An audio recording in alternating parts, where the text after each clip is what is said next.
গত 22 এপ্রিল রাত একটি প্রাইভেট হাসপাতালে সিজারিয়ান অপারেশনের মাধ্যমে জন্ম নেয় একটি ছেলে শিশু।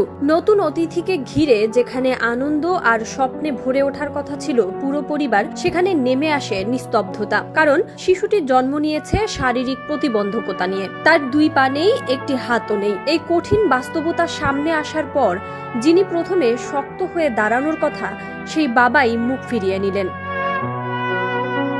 ডাক্তার চেকআপ করে বলছে যে বাচ্চা আমের একটা পাও খাটো, এইটা বলছে। আমি মা, আমার কাছে তো সবটা বলে না। দিনমজুর আলামিন নিজের সন্তানকে গ্রহণ করতে অস্বীকৃতি জানালেন। শুধু তাই নয়, তিনি তার স্ত্রীকে বলেন, এই সন্তানকে অন্য কোথাও দিয়ে দাও, ফেলে আসো। একজন বাবার মুখে এমন কথা, এটা শুধু নিষ্ঠুরতা নয়, এটা যেন মানবতার জন্য এক বড় প্রশ্ন। যেখানে হাসপাতাল কর্তৃপক্ষ এই দৃশ্য দেখে একটি টাকাও নেননি, সেখানে একজন বাবা কিভাবে পারে নিজের সন্তানকে অস্বীকার করতে? ওর আব্বু শুনছে 2টা, আমি বলিনি জোর হাত হয় নাই, শুধু বলছি বাচ্চার 2টা পা হয় নাই। এর জন্য আমার বলছে যে ছেলে বাচ্চা আনা লাগবে না, তুমি নিজে চললেও বাচ্চা কাউরে দিও। কিন্তু গল্পটা এখানেই শেষ নয়, কারণ এই গল্পে আছেন একজন মা, লিজা, একজন সাধারণ নারী, কিন্তু তার ভালোবাসা অসাধারণ।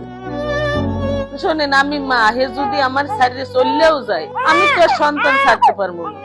এটা তো আমার পেটের সন্তান, সে যেরকমই হোক, এটা আমার সন্তান। আমার স্বামী যদি চললেও যায়, যাইতে পারে। আর